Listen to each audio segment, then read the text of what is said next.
तुम्हा सर्वांचं माझ्या स्टोरी चॅनलवरती हार्दिक स्वागत। तुम्हा सर्वांना माझा मनापासून नमस्कार। तर आज आपण गुढीपाडव्याची माहिती जाणून घेऊयात।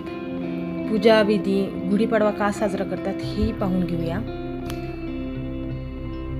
गुढीपाडवा विशेषतः महाराष्ट्रात साजरा केला जातो। यामध्ये गुढी म्हणजे विजयध्वज आणि पाडवा म्हणजे प्रतिपदा। गुढीपाडव्याच्या निमित्ताने प्रत्येक घरात विजयाचे प्रतीक म्हणून गुढी सजवली जाते। या उत्सवाशी संबंधित अशी एक मान्यता आहे की या दिवशी शालिवाहन नावाच्या कुंभार पुत्राने मातीच्या सैनिकांच्या सैन्याने आपल्या शत्रूवर विजय मिळवला होता।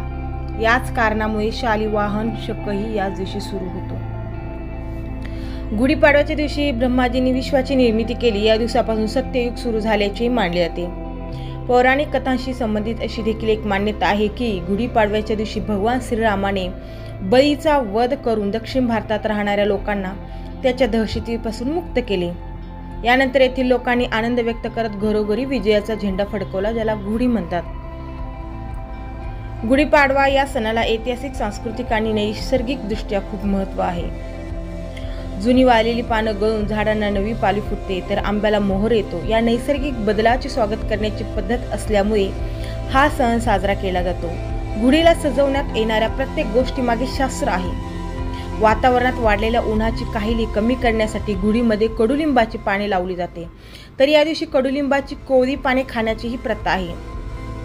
तसेच कोवळी पाने, फुले, चण्याची भिजलेली डाळ, जिरे, हिंग आणि मध मिसळून हा प्रसाद तयार केला जातो।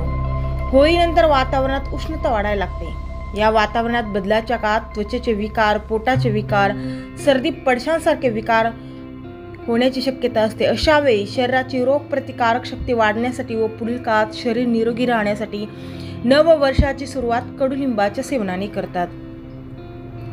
आता गुढी कशी उभारायची ही सगळ्यांना माहितीच आहे। उंच काठी, बांबूची काठी घ्यायची, आंब्याची पाने, प्रत्येक ते सगळ्यांना माहितीच आहे। साडी गुंडाळायची, पुन्हा रांगोळी काढायची, हे सगळं जे आहे ते प्रत्येकालाच आहे। तर गुढीपाडवा पूजा विधी जे आहेत ते कसे करायचे की गुढी उभारल्यानंतर गंध, फुले, अक्षता वाहून गुढीची पूजा करतात। निरंजन लावून उदबत्ती ओवाळतात। दूध, साखर, पेढ्यांचा नैवेद्य दाखवतात। दुपारी गुढीला गोड धोडाचे नैवेद्य दाखवतात। संध्याकाळी सूर्यास्ताच्या वेळेस परत हळदी, कुंकू, फुले, अक्षता वाहून गुढी उतरवली जाते।